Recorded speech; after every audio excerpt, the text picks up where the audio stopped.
Meus irmãos e minhas irmãs, com grande alegria, iniciamos hoje a nossa novena em honra a São Francisco Xavier, nosso padroeiro e modelo missionário. Também nos aproximamos do Advento, que começará no próximo domingo, tempo precioso de preparação interior para o Natal de Jesus. Nesta liturgia, nós estamos usando a cor vermelha, exatamente por causa do martírio de Santo André Dunlac e seus mais de 100 companheiros, vítimas das perseguições no Vietnã, no século XVIII e XIX. Homens e mulheres, sacerdotes, catequistas, jovens e pais de família que derramaram seu sangue por Cristo, testemunhando coragem, fidelidade e amor incondicional. Com este espírito, acolhemos as leituras de hoje que nos falam de identidade, fidelidade e entrega. A primeira leitura, longa, apresenta Daniel e seus 3 companheiros vivendo na Babilônia, em uma cultura que tentava conformá-los aos seus costumes, crenças e comportamentos e cultos pagãos. O texto diz: Daniel decidiu secretamente não se contaminar. Esta frase é um manifesto espiritual. A fidelidade começa dentro, onde ninguém vê, no coração. Daniel não briga com o mundo, com os macumbeiros, com os feiticeiros, com aquele povo esquisito da Babilônia. Ele permanece fiel a Deus. Não se deixa moldar pelas pressões, nem absolver por ideologias estrangeiras a sua fé e vocação. Daniel, esse grande profeta, vive o que muitos cristãos hoje enfrentam. Uma cultura que quer redefinir a identidade humana, que tenta nos convencer de que ser fiel a Deus é atraso, ter religião é bobagem. É assim o nosso mundo. E esse mundo tenta nos manipular na consciência e transformar nossas convicções sagradas em motivo de vergonha. Tem muita gente que tem vergonha de dizer que é cristão, que é católico, que ama Jesus Cristo. Até padres que têm vergonha, às vezes, de ser identificados como sacerdotes. Que coisa horrorosa. Mas Daniel insiste interiormente. E Deus o exalta. Ele e os seus amigos se tornam 10 vezes mais sábios do que todos os magos e feiticeiros da Babilônia. Essa é a lógica divina. Quem permanece fiel em Deus se fortalece. No Santo Evangelho, que o Padre Wagner acabou de proclamar para nós, Jesus nos mostra uma pobre viúva, que aparece como figura de força. Coragem e confiança absoluta. Ela entrega 2 pequenas moedas, tudo o que tinha para viver, para comprar um lanche para os seus filhos. Essa mulher, sociologicamente considerada frágil, revela uma força interior extraordinária. Jesus a exalta, dizendo: ela deu mais do que todos que colocaram grandes quantias na bandeja da oferta. Aqui se encontra o coração da verdadeira feminilidade cristã. Generosa, profundamente forte, espiritual, segura em Deus, sem necessidade de rivalizar com ninguém. Hoje, ao celebrarmos Santo André Dunlac e seus companheiros mártires, vemos como a fidelidade tem um preço. Muitos deles foram amarrados, torturados, mutilados e mortos por recusarem negar Jesus. E entre os 117 mártires, havia mulheres que, mesmo em silêncio, manifestavam força, dignidade, firmeza interior e coragem inacreditável. Homens que não se deixaram emasculados espiritualmente pela perseguição. Mulheres que não se deixaram masculinizar pelo medo. Cada um permaneceu fiel ao que Deus os chamou a ser. Esta é a verdadeira identidade cristã. Nós estamos tendo um lugar com muita perseguição aos cristãos, católicos e protestantes, que é no Quênia, na África, onde os muçulmanos radicais têm queimado igrejas com o povo dentro. A brutalidade é tanta que são cavadas valas para sepultar todos os cristãos.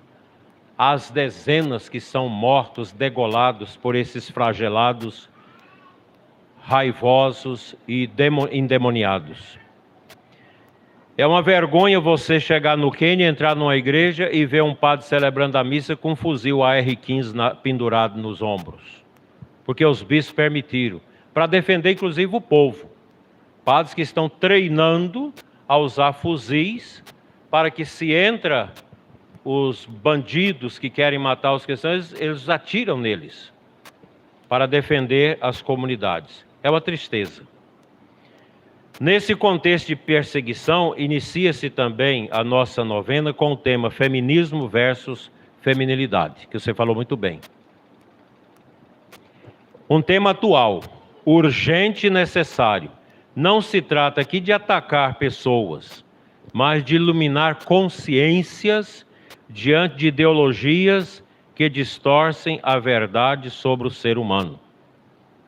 Há um feminismo ideológico comunista, ligado ao esquerdismo no mundo e aqui no Brasil, marcados por traços marxistas, comunistas e pela cultura woke, que se tornou guerra, agressão, negação da complementariedade entre homem e mulher, rejeição de tudo que lembra a maternidade, o dom primeiro da mulher, que é ser mãe, zelar do lar. Mulheres que vivem a modéstia, o pudor. Mulheres com delicadeza. Quando a mulher se veste de forma feminina, ela fica delicada. Ela não chama a atenção dos homens que são vorazes pelo pecado do sexo. A mulher feminina tem beleza interior e vocação profunda da mulher. Esse feminismo ideológico cria confusão, não liberdade da mulher, escraviza as mulheres. Nós temos um rosário de mulheres feministas dos anos 60, como ela citou, até hoje, que dá até nojo ler a história delas. Há pouco tempo, as feministas na França faziam um grande movimento público e mulheres abortando ao vivo, fazendo aborto ao vivo. Agora, essa gente maluca, comunista, doida, tende a acabar porque eles não gostam de ter filhos. Mulheres se engravidam e se sentem o prazer de fazer aborto. Isso é liberdade? Não. Isso é coisa satânica. Ao mesmo tempo, essa ideologia destrói a masculinidade, porque enfraquece o homem, o torna inseguro de si, anestesia sua espiritualidade moral e tenta fazer do homem uma caricatura, sem coragem, sem liderança espiritual, sem capacidade de sacrifício. Porque Jesus falou, o homem tem que zelar da mulher como Cristo amou a igreja, sendo até pregado na cruz, se for preciso, para defender a sua esposa. Que coisa medonha. É um feminismo que não exalta a mulher, mas a coloca numa guerra que ela não pediu. É um mundo que não eleva o homem, mas confunde e desnorteia os homens. A igreja, porém, à luz do Evangelho, nos apresenta algo muito mais belo, a verdadeira feminilidade, digna, forte, cheia de graça, e a verdadeira masculinidade, sólida, generosa, protetora e cheia de Deus. A mulher, rainha do lar, lida, cuida dos seus filhos, cuida do seu marido. E o esposo é aquele que garante a segurança do lar, a proteção da esposa e a proteção dos seus filhos. A feminilidade é força interior, não é submissão cega, mas amor que se entrega, como a viúva. A masculinidade é doação, coragem, firmeza moral, como Daniel, o profeta, nos falou hoje. É missão, como São Francisco Xavier. O mundo tenta opor homem e mulher. Deus os une complementariedade um com o outro. Eu me lembro de uma aula no seminário na PUC do Rio de Janeiro, eu apresentei um trabalho sobre isso na teologia, falando da complementariedade, e a professora, apesar de ser uma freira, era feminista. E ela me deu quase 0 no trabalho, porque ela disse que não existe complementariedade. É o feminismo que coloca a mulher contra o homem contra a mulher. E os filhos contra os pais, os alunos contra os professores, o negro contra o branco, o rico contra o pobre. E assim vai indo, criando esses grupos, etnias, brigando uns com os outros. Isso não é de Deus, nunca foi. Portanto, meus irmãos, as leituras bíblicas de hoje nos ajudam a entender que as ideologias modernas querem fazer exatamente o que a Babilônia tentou fazer com Daniel: reformular identidades, para que deixamos de ser quem Deus quer que sejamos, como Ele nos criou. Aí você tem ideologia de gênero, aborto, mutação de sexo, e essas coisas assim estranhas. A gente não é contra ninguém que está nisso, mas nós católicos não podemos estar nisso. Nós temos uma outra visão, a visão a partir de Cristo, a partir do mistério da cruz. Daniel resistiu e por isso salvou sua identidade. A viúva foi generosa e revelou a beleza da alma feminina. Os mártires do Vietnã permaneceram fiéis à própria identidade cristã, mesmo diante da morte. Cada um deles foi o que Deus os chamou a ser. Isso os tornou santo. E hoje nós lembramos deles há cerca de mais de 200 anos, como se eles fossem vivos. São Francisco Xavier, nosso padroeiro, cuja novena começamos, é modelo perfeito daquilo que Deus espera da masculinidade cristã. O que Deus espera de cada homem, de mim, do padre, de todos que somos homens? Coragem. Homem não é para ser essas molengas, que não tem coragem de enfrentar um boi, que não tem coragem de enfrentar uma onça. Homem tem que ser de coragem, ardor, perseverança, espírito de sacrifício. O pai deve morrer pelos filhos, pela esposa. Sensibilidade pastoral, homens que querem evangelizar outros homens. O senhor tem o texto dos homens aqui? Tem. Pronto. Homens de Deus, é isso que Deus quer. Nós precisamos disso. Homens com capacidade de amar e defender a fé, com força que vem do coração. O homem que não tem essa força no coração, ele precisa de droga, precisa de cachaça, precisa de boteco, precisa de prostituição, precisa de trair a mulher, precisa ir para os motéis. Homem fraco é assim. Homem que fala, eu não sou homem de uma mulher só, esse é um fraco. É um homem que não tem virtude, que não tem força, que não tem hombridade. Homem adúltero, meu avô ensinava para a gente: nunca faça negócio, meus filhos, com homem de 2 mulheres, porque ele é mentiroso. O homem adúltero torna-se um mentiroso. Também a mulher adúltera.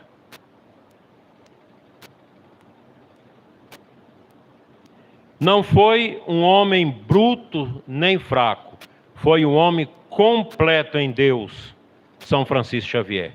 Seu exemplo é um antídoto à masculinidade frágil, promovida pela cultura woke atual. Outro dia tinha um senhor estava me dizendo, agora tem uma nova imagem, o hétero afeminado, que é o homem que faz relação sexual com mulher, mas ele tem o corpo igual ao corpo de mulher, raspado, tudo depilado, tudo cheio de coisa, cheio de frescura. Sabe que Deus quer isso? Não foi para isso que Deus fez os homens. As minhas cunhadas sempre me dizem que gostam dos meus irmãos porque são homens, firmes, trabalhadores, brutos. A mulher de Deus não quer um homem molenga, esse homem que não tem coragem de carregar o menino nos braços. Ali tem um que está com o menino nos braços. Vocês são marido e mulher? É assim? A criança tem que sentir o calor do braço do marido. Não é só a mulher que cuida, só a mulher que carrega. O homem, o pai, que passa essa força para o filho.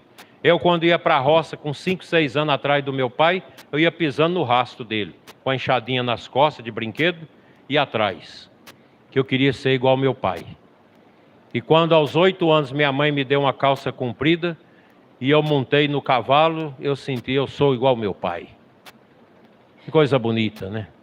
Como é bonito isso. A imagem do pai que constrói a identidade da menina e do menino. A imagem do pai. A imagem da mãe que zela das filhas, que já ensina a menina a cuidar dos deveres de casa, a fazer um café, a fritar um ovo, a fazer um guisado. É assim que tem que ser. Mas a menina precisa dessa força de um pai, para ela fazer essa integração dentro dela do seu caráter de mulher, que se afeiçoa por um homem firme, cuja imagem é seu pai. Eu sei que essas coisas que eu estou falando aqui são absurdas para o feminismo.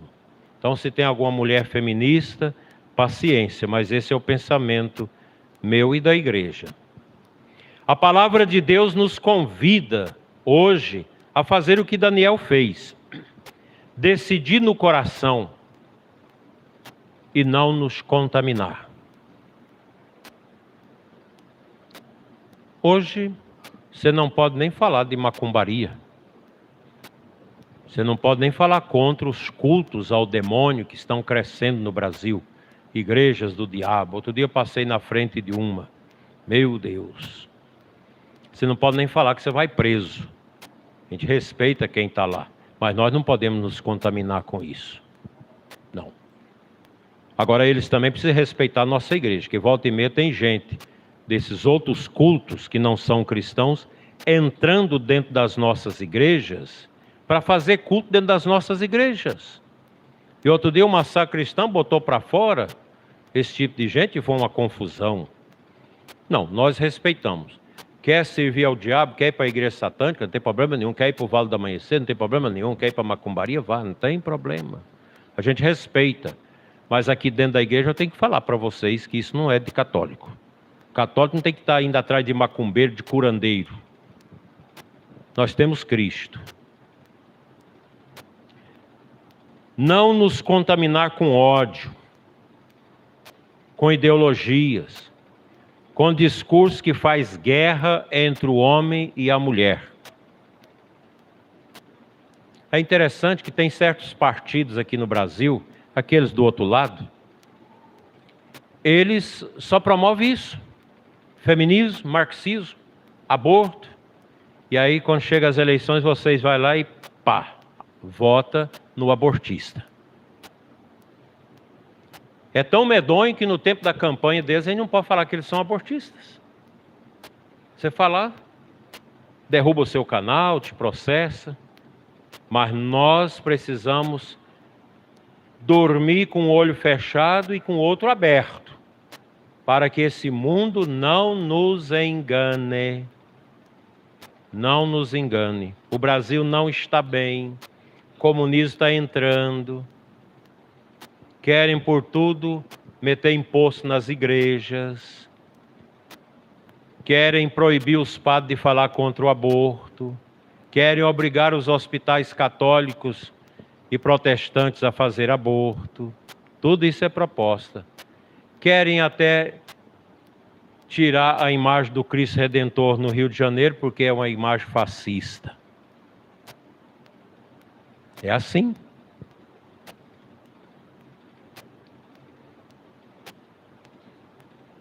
A igreja não promove guerra, promove reconciliação, santidade espiritual, verdade, beleza e equilíbrio. Esta novena quer restaurar isso em nós. A Igreja Católica não obriga ninguém a ser católico, porque é uma igreja muito difícil de seguir, a Igreja Católica, muito difícil. Você falava dos anticoncepcionais, né? Você fala, a igreja é contra todo ato anticoncepcional. Até o coito interrompido, aborto, DIU, tudo isso a igreja é contra. Ah, mas como é que a gente faz? Seja aberto à vida. Ah, mas a gente quer dar um tempo, então tem um método natural. É aprender o método natural e usar, mas ser aberto à vida. Na diocese nós temos famílias, a mais numerosa que eu tenho, 14 filhos. E vivem. Outro dia eu fui celebrar uma missa em Brasília e chegou uma van com um senhor no volante, uma esposa, com um menino e mais 10 atrás na van. Era uma família de 11 filhos, do caminho neocatecumenal. Eu falei, mas meu Deus do céu, isso é coisa rara de ver. Ele é funcionário público e ela cuida dessa menineira. Eu falei, mas vocês passam fome? Passa não. Não passa. Às vezes as coisas apertam, a família ajuda. E eu perguntei, mas vocês são felizes? Os meninos, somos. E se seu pai e sua mãe não tivessem tido esse tanto menino? Pois é, nós não existia. Nós somos felizes que o papai e a mamãe quis ter todos nós. Uma outra família de 13 filhos de Planaltina, agora vai casar a primeira filha, mais velha. Eu fui lá dar a bênção do noivado. Uma casa simples, ele é pedreiro, ela trabalha uma parte da manhã como professora, o resto é cuidando da menineira. Aí como já tem as maiorzinhas que já ajuda a cuidar, os maiores já vão cuidando, outros já vão trabalhando e botando o dinheiro em casa. Aquela família linda, todos ajudando a preparar o casamento da irmã. Tem uma filha que é cadeirante, todos ajudam a cuidar da cadeirante. Pensa que família feliz. Rezam todo dia, tem as beliches, os quartos dos meninos, das meninas, aqueles beliches, e a mãe bota para arrumar tudo, nada de sujeira, nada de banheiro sujo, fedendo, tudo arrumadinho. Parece um seminário, a casa cheia de gente. Que bonito. Que as palestras desta novena dedicada à feminilidade e executada pelas mulheres, pelas filhas de São Francisco, nos ajude a reencontrar a luz da identidade cristã, a beleza da diferença, a dignidade da vocação masculina e feminina, a santidade da família e a força da fidelidade ao Evangelho. Que a generosidade da viúva do Evangelho inspire as mulheres. Que a firmeza de Daniel inspire os homens. Que o sangue dos mártires nos dê coragem. E que São Francisco Xavier reacenda no nosso coração o desejo de levar Jesus para os outros. O encanto, o ardor missionário. Termino pedindo que o Espírito Santo nos conduza neste caminho de verdade. Que Santo André Dunglac e seus companheiros mártires intercedam por nós. Que Maria Santíssima, modelo perfeito de feminilidade, Mãe do Menino Jesus, dedicada esposa de São José, nos proteja. E que a nossa novena seja fonte de grandes graças, preparando-nos para um advento frutuoso e um Natal cheio da presença do Senhor. É o que eu já desejo a vocês. Um bom final de ano e um Santo Natal de Jesus.